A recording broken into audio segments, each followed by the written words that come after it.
మీరు బీహార్ రాష్ట్రాన్ని తీసుకోండి, రాజస్థాన్ తీసుకోండి, ఆల్ ఓవర్ ఇండియాలో సివిల్ సర్వీసెస్లో వాళ్ళు ఉన్నంతమంది ఆఫీసర్లు ఎవరు ఉండరు. మరి మోస్ట్ బ్యాక్వర్డ్ స్టేట్ అంటారు బీహార్.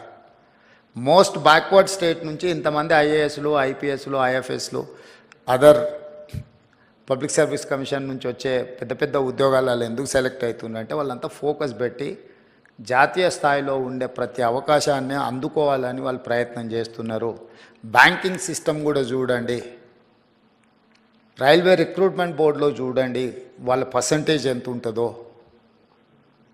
వెనుకబడిన అని చర్చ జరుగుతున్న బీహార్ నుంచే అంతమంది సెలెక్ట్ అవుతుంటే, అభివృద్ధిలో ముందు భాగాన ఉండి హైదరాబాదు నగరం ఉన్న తెలంగాణ వాళ్ళకంటే ముందు భాగాన ఉండడానికి అవకాశం ఉంది.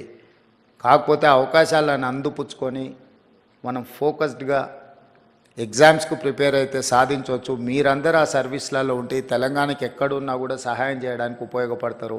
ఈ రాష్ట్రానికి అవసరమైన నిధుల కోసం కేంద్ర ప్రభుత్వాలతో, ఇతర రాష్ట్రాలతో సంప్రదింపులు జరిపే ముందు, ఏదైనా నివేదికలు ఇచ్చే ముందు మీలాంటి వాళ్ళు దేశంలో నలుమూలల ఐఏఎస్ అధికారులుగాను, ఐపీఎస్ అధికారులను, ఇతర ఉన్నత అధికారులుగా ఉంటే మన రాష్ట్రానికి మనం చాలా చేయడానికి అవకాశం ఉంటుంది.